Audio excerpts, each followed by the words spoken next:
So if you follow me on the points that water is this crystallographic computing system that is processing consciousness and life and recycling and likely things of the soul and the spirit, then you can see that what water's telling us as far as the way it's communicating and what Masaru Emoto called the messages of water, we can see that the nature of life is the truth, the Christ, the peace, the hope, the love, the thanks, the forgiveness, and many other things that are unique to humanity and unique to perfection and unique to longevity.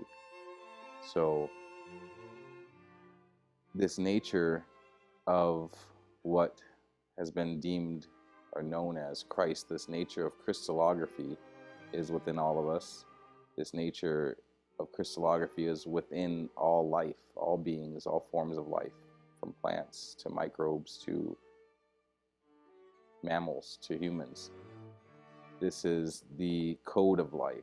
That's why I named the book The Water Codes, are named where my discoveries about this fractal antenna relationship with the consciousness and the evolution of water in all life. That's why I call it the Water Codes, because it is a mathematical pattern-based computing system. Just a side note, all mathematics comes from the measurement of things. The measurement of things is the measurement of geometry. So all mathematics is stemming from the ability to measure something, and things that are measured are geometric in one form or another. So all math is basically a symbolic representation of a measurement which is denoting a geometry, which relates to a geometry. So mathematics, once again, is just a way of expressing geometry, a way of expressing patterns. So these patterns, again, what all of nature consists of, what all of nature is processing itself through, what all of nature relates itself to and by and from and through. And this is the reality of the computing processing universe that we're within. And again, it's processing to these forms, showing us that these are the highest and most eternal forms. Why is it doing that? Under any name, truth is the truth. People have this inherent value for truth and have this inherent disdain for lies or untruths or mistruths or distortions of the truth. Even a dog feels guilty. Even plants have so-called emotions. Plants have feelings. Plants have choices. That means they would have thought. So we have tests that prove this, and we have this understanding of this communication basis that water is going through, and the nature of its communication is to build the Christ, the crystal, the gem. And this is, again, the operating system of the universe. This is the life mechanism of the universe. And only life can perceive such a thing in such ways. So we are these perceptionary beings interlaced, like I was saying before, in this watery illusion. And this watery illusion becomes clearer as it becomes crystal, as it becomes purified, noble again, or through its nobility, through its crystallographic perfection. It has its best form of operating. It has its best chance of seeing and knowing and perceiving its universe without the occlusions, or without the smoke, or without the mirrors, or without the reflections, without the holographic nature that water provides our sensory, that our filter of what our soul is doing here. This is why we always remain lost generationally. Water's keeping us lost because we're lost to water. So we start to realize water, we start to realize the inherent fundamental reality behind all perception, behind all consciousness. It's crystallography. Crystallography might be the most profound science that there is. Through crystallography, I've learned and being able to relate all sciences that I come across. The nature of crystallography is the growth and the development of crystals, the changing and morphing, or the evolutionary process that crystals go through as they are born and grow and then die, and then their bodies may be used for one of many things, or may just recycle after thousands or millions of years into dust and become other elements. Whatever their story is, it's the same story, and it's the same story all over the universe. And this nature of crystals evolving and then creating all that we know as life. Earth is a big gem and a big crystal, a big bunch of quartz and a bunch of gems and a bunch of metals, and it evolved life here. And this nature that these crystals, these gems, are in water, and this reality that this interaction is what is evolving our DNA, which is giving a home for our DNA, which is evolving and computing and processing this thing called life. And it's doing it in the parameters of dissonance or crystallography. The dissonance has its own evolutionary process as well. Like I was saying, that leads to decay, entropy, and recycling. And the building up of crystallography, the evolution to higher and higher forms of liquid crystal, is essentially the code written of life, that all life is trying to evolve to higher and higher states, higher and higher functionality, higher ways of being useful to its environment, higher and higher forms of consciousness. Everything is trying to evolve upwardly. No one is really trying to evolve downwardly. They're doing it out of some sort of ignorance or some sort of denial. And animals in nature aren't out there self-destructive. It's not the pattern of nature. It's a pattern of certain forms of consciousness that have been violated or have been abused in some sort of way, or neglected in some sort of way. But for the most part, all of nature is evolving to try to evolve to higher forms of crystallography, higher forms of function, higher forms of coherence, higher forms of relation to its environment. Now, this is done through crystallography. Otherwise, it's decay. So we have to understand that this is the nature of life, that this is the nature of the path of true life, true consciousness, true function, true form, and this is the pattern of dissonance with the cosmos, dissonance with the environment, dissonance with the reality, dissonance with the form and function of what is everlasting or has longevity or has coherence in the known universe. The wave physics of the universe have created crystals and gems. This is one of the ways that we know that this is what the waves are doing out there. They're creating planets, they're creating crystals and gems as even life. So this is the code written within the cosmos, and this is the Christ here on earth.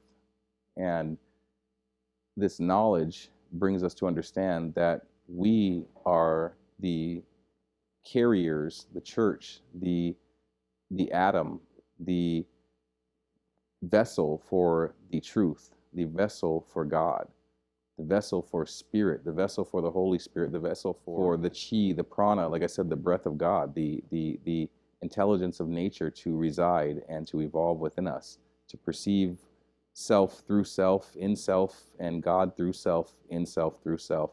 And this evolving nature is the nature of nature. And this is all there is. All there is evolution. You know, the argument, is it evolution or creation? It's both. And the only nature really is evolution. Everything, even creation, comes from an evolution of something else, of course. So there was nothingness. Well, there was always God. So God evolved and decided to make something. So everything evolves. And of course, and everything seems to recycle everything. So this is the real nature of God in this evolution recycling process. And it's done through crystallography. The patterns and the patterns and the patterns and the patterns intersecting and interacting that determine the form and function of things in an intelligent way that was set up by a programmer. The programmer that spoke the original vibration on the plane of existence known as the dark matter, known as the ethers, and then life begins at that point, or well, at least the stars begin at that point. Now, this cosmic nature of this thing called crystallography, this nature of perfect gem-like people, perfect gem-like organisms, perfect gem-like beings that have the form and function to relate energetically and to literally resonate with the cosmos, to literally resonate with all there is, all that spawns through space and time, which there is no such thing as space or time. So we have this way of interacting instantly with anything, no matter the construct of, no matter the perception of the space or the time. This is the intelligence of the DNA, and this is the intelligence of the DNA that is written in water, that is made of water. This is the communication scheme that water has with all of its universe. Code. So this code is written before life existed, that these things, that life was going to be built upon crystallographies and determined and judged by crystallographies, determined and formed and ordained and written and caused and effected and everything by crystallographies, by patterns intersecting with patterns, interacting with patterns in a formation of liquid water crystals. Now, this premise has once again been written before time. This is the oldest principle of life in the books. Like it's made before the books. This is the way that all life has been formed throughout all of the ages of all of the planets and all of the life forms and all of the beings that here or there or wherever.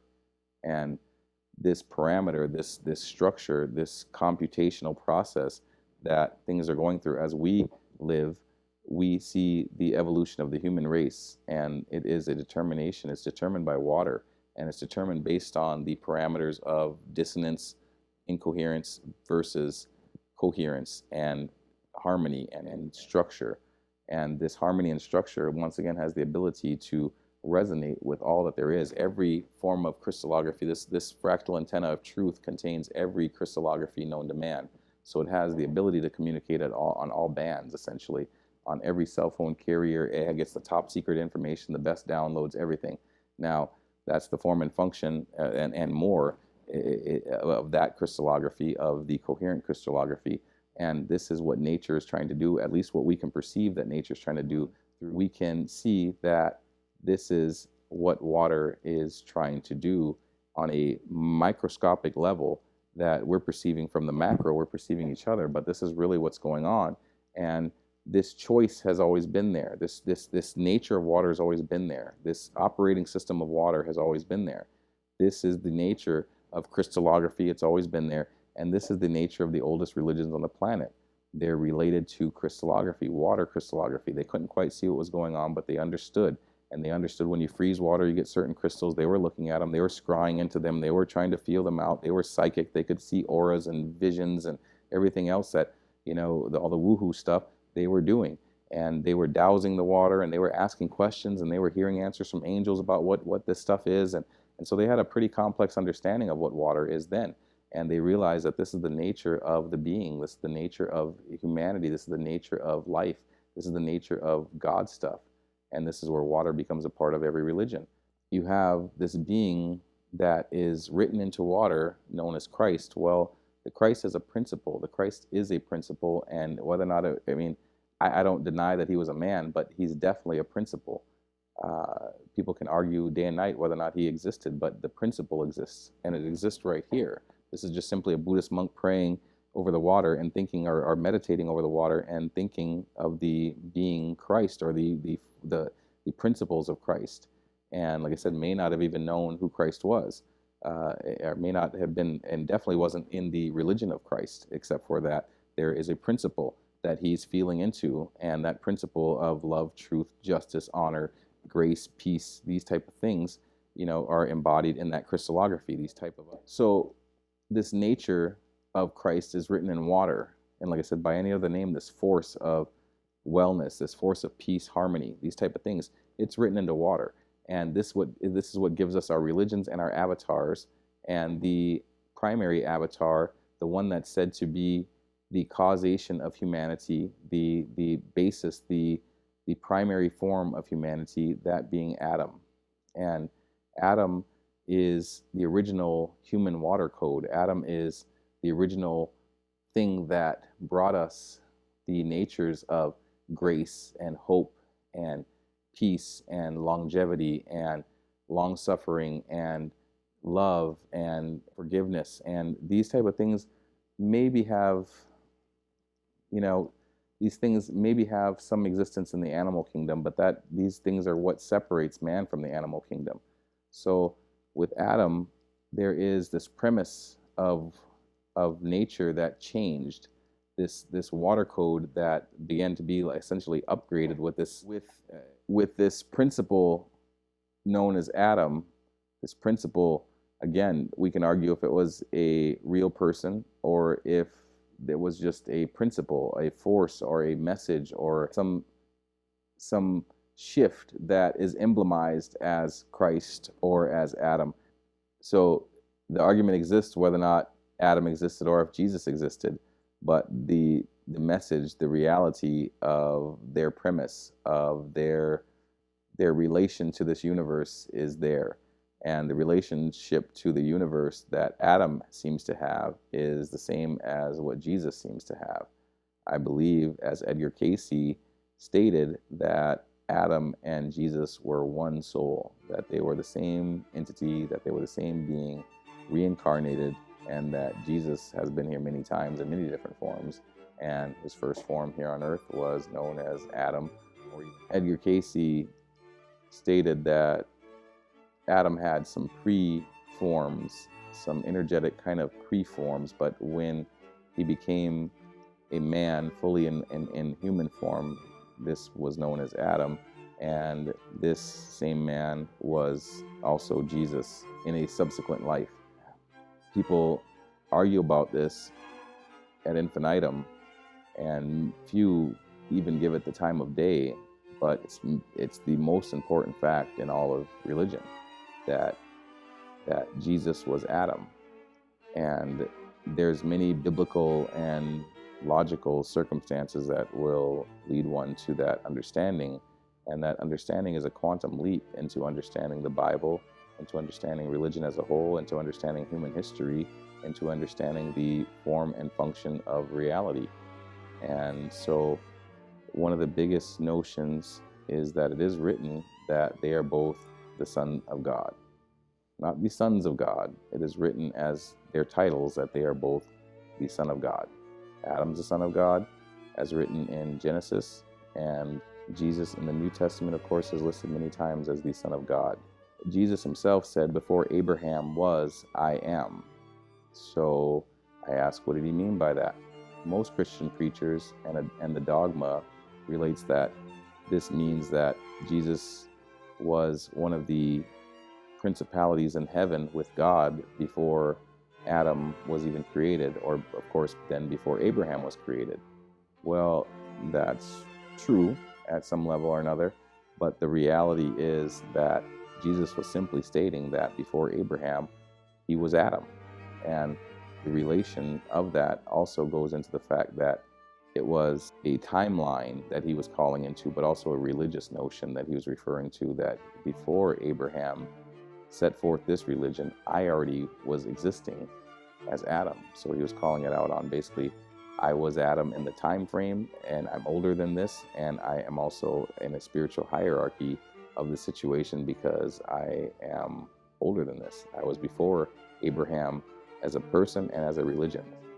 So these are some of the biblical relations, other relations that relate Jesus back to the beginning of time, and also of Jesus being the reason that the earth was created, the reason that the cosmos was created. These are also titles, certificates, awards, or status symbols given to Adam. So Jesus was the reason for the season. Jesus was the reason that everything exists. Jesus is the cause of everything. Jesus is the reason for everything. And so was Adam. And this is not something that can be separated. There wasn't two causes for everything. There wasn't two demiurges. And this is where Thoth aligns in the subject as well.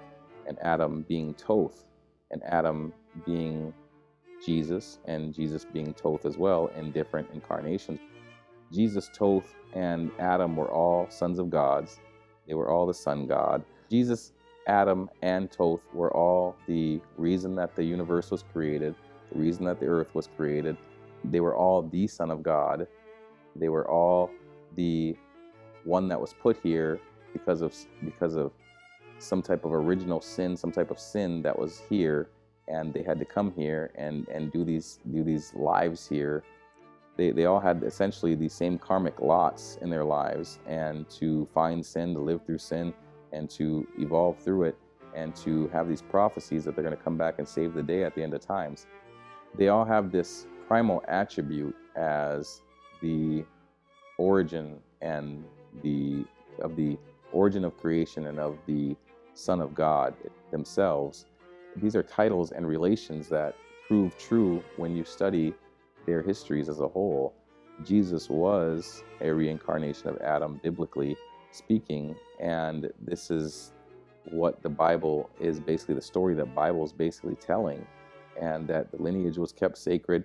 There are other texts in the Bible that relate to reincarnation, so it's a theme that's in the Bible, and dogma preaches against it, but the reality is that it's there, and this theme of reincarnation. And so you have these prophets being reincarnated, and Jesus was another prophet being reincarnated from the source, from the Son. He was the Son of God.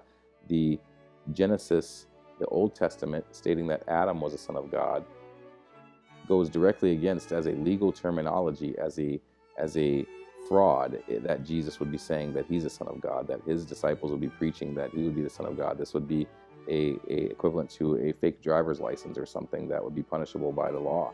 Like, this is against the law there to state yourself under some false title, especially when pertaining to God, and it is an imposter, a forgery, these type of things. So this is the religion of Christianity, to believe that they had the Son of God and that the Son of God died for their sins and these type of things. And this is the nature of the Jews' denial of Jesus as the Son of God, because if so, then he would have had to have been Adam reincarnated, and this is some sketchy territory for them. And this is the reality that we're dealing with. This is a sketchy territory, because who can know? But you have to look at the titles, the epithets, the doings, the workings, the life patterns, the life interactions, the hero story, the archetype that they are, the physics surrounding their lives. And when you get to Thoth and Adam, it's essentially the same story. And Eden equals Atlantis, and they're just told from different perspectives. And like I said, about 5 minutes in the Bible, about 5 minutes in this book, about 5 minutes in that book, and Plato and a few other things, and you have to conceive what you can conceive now. And that's the magic of this age-old story, is that people are able to conceive what they can conceive of it, but there is some fundamental truths within it that should be known. And this relation that Thoth, Adam, Jesus, all the same characters that embody this understanding and this nature of being some type of light-bearing messenger to the world that evolves the world, and that everything and everyone relates to and has a relation to at some level or another, whether or not you heard the name of Christ or you heard the name of Adam or not. There are perspectives that these men and these beings are so attached to and so related to that they're inseparable. So when we get into the physics of these men and the life of these men and the teachings of these men and the beingness of these men, their lives revolved around this thing known as water, and this religion of water, these understandings about nature and consciousness and the being and the energy systems of the body. Adam had a tree of life. Thoth had a great crystal that was centered around water, and Adam had his rivers around the water, and Jesus baptized in the water, and he was the tree of life. Jesus put out this energy that could heal people. Jesus put out this energy that could give people vitality again, that could make them feel and make them be in a state where they were sin-free. So this releases all this karmic weight for maybe generations off of people. So these stories were related in the Bible very well, and everything I'm saying is very biblically related, such as even the karmic pressure. The disciples asked Jesus if it was this man's parents who had sinned, or if it was this blind man who had sinned that caused his blindness. And so they had related that even sins could be generational. And so this is a generational karma that they thought and they knew Jesus could wipe away. And Jesus said, well, no, it's for a display that God's works can be known now. And then he went and healed the man. So these stories are very related, that Jesus was doing something in these principles of baptizing people and giving them this energy is very well related that Adam had a source of this vital energy, and that so did Thoth, and that those mechanisms seem to be around water or work with water. And this is just the nature of consciousness. This is the nature of beingness. And these men were just advanced enough to know, and to know the love, thanks, forgiveness, the peace, the truth, these type of things, and then the energetics behind all of that to affect reality through their beings, through their bioenergy, through their thought, through their consciousness, through their words. And Jesus then is truly the father of humanity. Jesus is truly the father of religion. Jesus is truly the father of everything, because that's what Adam was. And Jesus is truly the breath of God, the conception of God, because that's what Adam was. So all the argument about Jesus dies when we realize that if he was really related to Adam, related in the sense of being a reincarnation of Adam, then we realize that Jesus is truly deserving of all of these attributes, that he was with the Father before time, that he was before Abraham, that he is the I am, that he is with God, that he is this, being here that is placed here to truly help man evolve, and that he is the root of our evolution, things like that. All of these things, that if he was, as Edgar Cayce and the Bible seems to relate, this new Adam, then these things are understood. The same as if Adam is Jesus, then the fact that Adam, his sins are being paid for through Jesus's blood, that his sin, his family was the original sinners, that all of his clone Eve, original sin, his other wife Lilith, that he made angry, these type of things, made jealous, these type of things. His responsibilities can be seen as infinite. And this is why Jesus came back. This is why Jesus died on the cross for our sins, as an act of mercy for us, but also as an act of karmic repentance for himself. That's why he wasn't able to relinquish the cup to God when he asked God to take this cup from him, because it was his karma.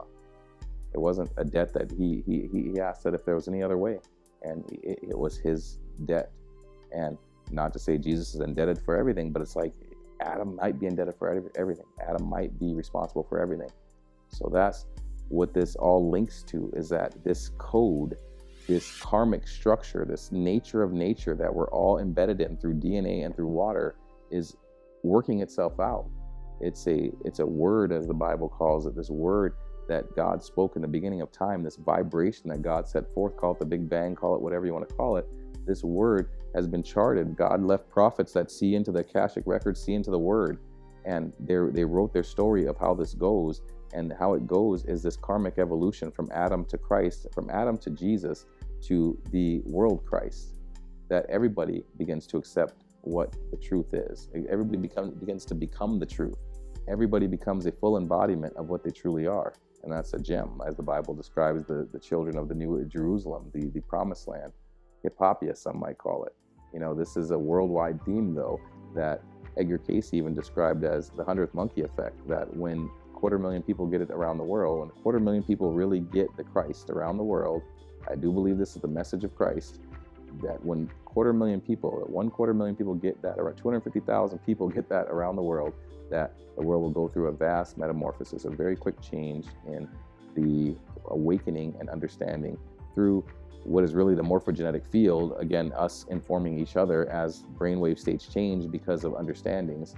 The brain operates different every time it reaches a new level of understanding, and sends out signals and flashes and codes and everything else to everyone else that's on that wavelength. So all other humans are picking up on each and every other human. And that's why in one part of the world, they discover radio, and in another part of the world, they discover radio at the same time. This is how inventions are all the time popping up in different places at the same time around the world, because of these shared thoughts and interactions. They even say that when you're dreaming next door to somebody, that your neighbors and you dream alike. When you sleep at the same time next to somebody, that your dreams and your brainwave states align completely, pretty resonantly, almost completely.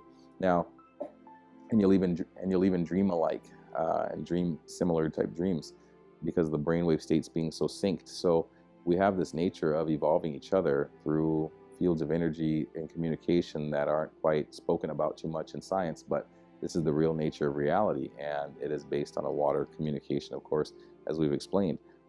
Now, this communication is truly intergalactic. This communication is truly the stuff of cosmic life, cosmic evolution. The way that water is morphing and evolving through these crystallographies is the reason that genetics evolve. The reason that genetic evolution occurs, and the mechanism for genetic evolution, the mechanism for consciousness, as I've printed, as I've said, this is the mechanism for physical and mental and spiritual evolution in this body.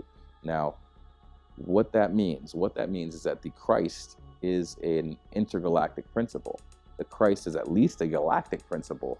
We can at least agree that what NASA said is likely true, that if we find any life out there on any other planet, that it's going to be made of water, most likely.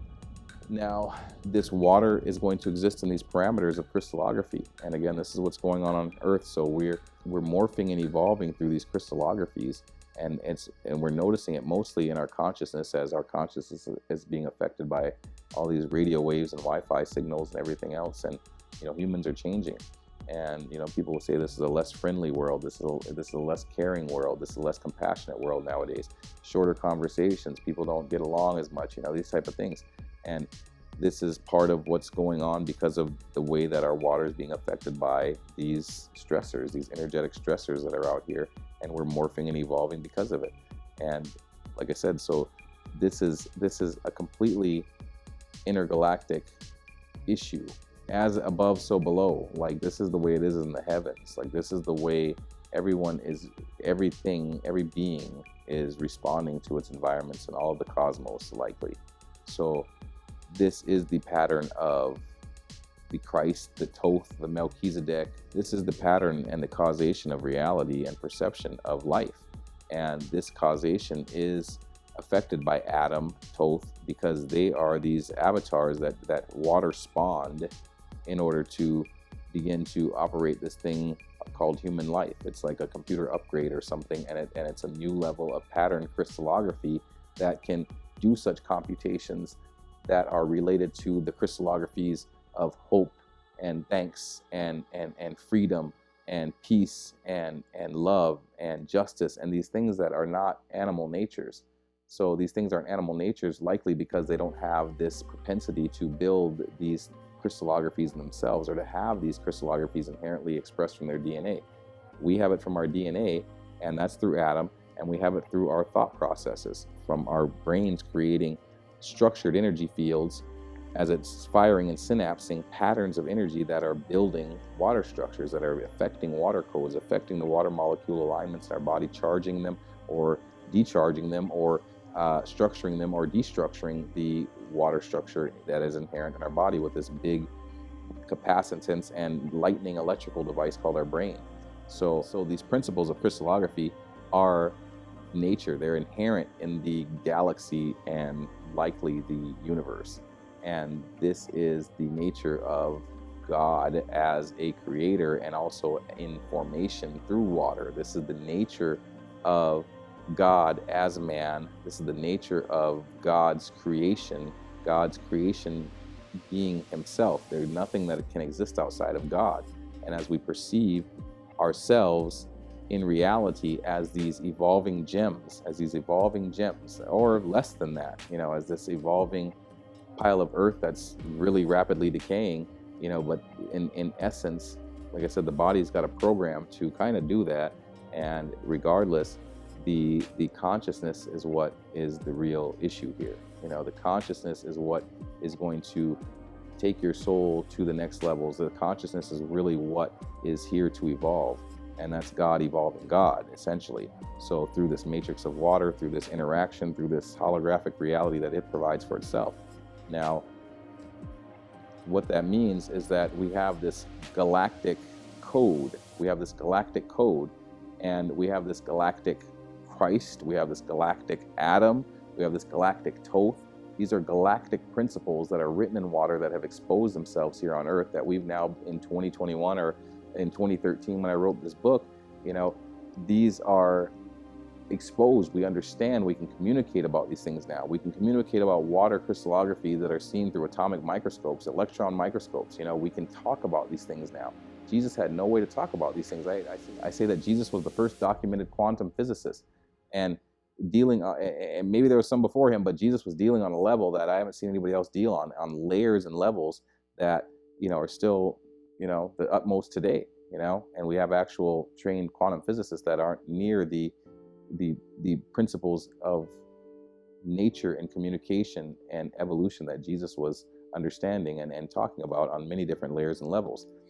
Now, this galactic principle is the principle of what some would call the order of Melchizedek, this galactic order that is said to be Christ's larger kingdom, that there is, like Christ said, many mansions that his Father has, and like he said, that this was not his kingdom. So what is he talking about? What's going on? And the reality is that there is a bigger thing going on that we're a part of, and it's all still revolving around this stuff right here that allows us to know that we're a part of this bigger thing that's going on as we study this thing known as water, and this being or this entity or this force or this interaction with God known as water. So this principle of the communication with God, this network, this fractal antenna building, this fractal antenna preservation, this fractal antenna interaction with the environment that we can have that allows us to have a higher consciousness, a consciousness that can be built to an antenna that is a consciousness that can be built into a gem that is such an antenna array of crystallography that is picking up the Most High, that we become the prophets, that we become the church, that we become the called out, that we become the Christ, and that's where Christ is available to all men, and that's where all men will have the Spirit of Christ in the golden age, the Christ golden age to come. This is how the Holy Spirit works to interact with the body in order to build a higher consciousness of those that accept Christ, to accept the crystal, to accept the holy water, to accept the baptism, to allow the energetics of the environment, the morphogenetic field that you've chosen in your consciousness, that you've chosen in your tree of knowledge versus tree of life quest, your tree of knowledge of good and evil, your judgment, or your trust in God, your trust in the Word of God, your trust in your understanding of God, your trust in the God in yourself, not the book, yourself. The book too, whatever book, but yourself first and foremost, because you're most likely to hear and know God here than in the pages of a book. You might read it in a book, but to know God, it's an interpersonal thing. So it's not something that's going to appear out of a cloud. Maybe it will, but that's one day of your life. It's something that has to be in here every day, So that's the nature of the Holy Spirit, the nature of reality changing because you did the choice. That's how nature and reality is interacting with your reality. Nature is forming your reality through your water, and you're somewhere in between acting and making choices, but the reality is that you're probably not much there. You're probably in many dimensions at one time, and your operating system is making the choices. Your DNA-based, your water-based DNA that is being processed and computed by the environment, and you're largely just a spectator, thinking you're making decisions, but it's really your water that's making the decision for you. Now, again, we have the choice on how to build our water. We have the choice to improve our water once we know these things, or once we understand these things, or once we even perceive these things. And this is the nature of the true religion on the planet. This is the nature of the true religion in the galaxy.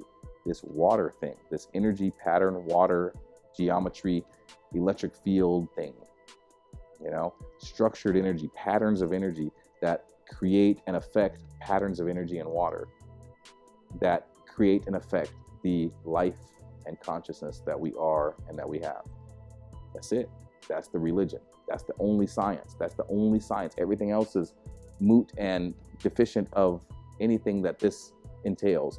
Everything is secondary, so far secondary to this science that it might as well not exist. We don't need to know how to build a better car. We need to know how to build a better self. We don't need to know how to build a better computer. We need to know how to build a better self. We need to know how to get the soul evolved enough to please the Father, because that's clearly what's going on. This is why I say crystallography, water is the judge. That through crystallography, water is the judge. They're creating patterns. These patterns create energy fields. These patterns house the soul. And if you're locked in some dimension of ill crystallography and your mind's ill, then it's demented, then that would maybe be known as demon possessed, demented crystallography.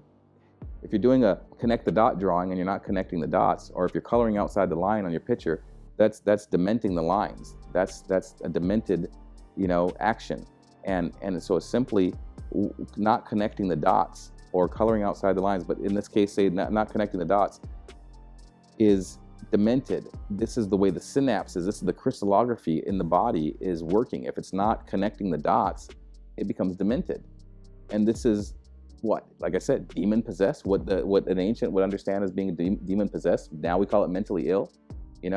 These are mental illness can come from deficiencies or trauma or abuse. These deficiencies are nutrient deficiencies. These are deficiencies in what the body needs to build and to conduct itself with. So yes, and the body's built on water. So these are things that help water conduct and water move and water become electric, and water to carry its structure and its intelligence and its codes around the body. So if these things aren't working, then the body becomes what? Demented, and this results in entropy and recycling because the crystallography of the water begins to be off, and then the thoughts, and then that carries things further and further down the rabbit hole of recycling. So this is the only religion. This is the everything else, all other science. This is the only science. All other sciences, all other religions are essentially moot when it comes down to what water is doing and what water is telling us.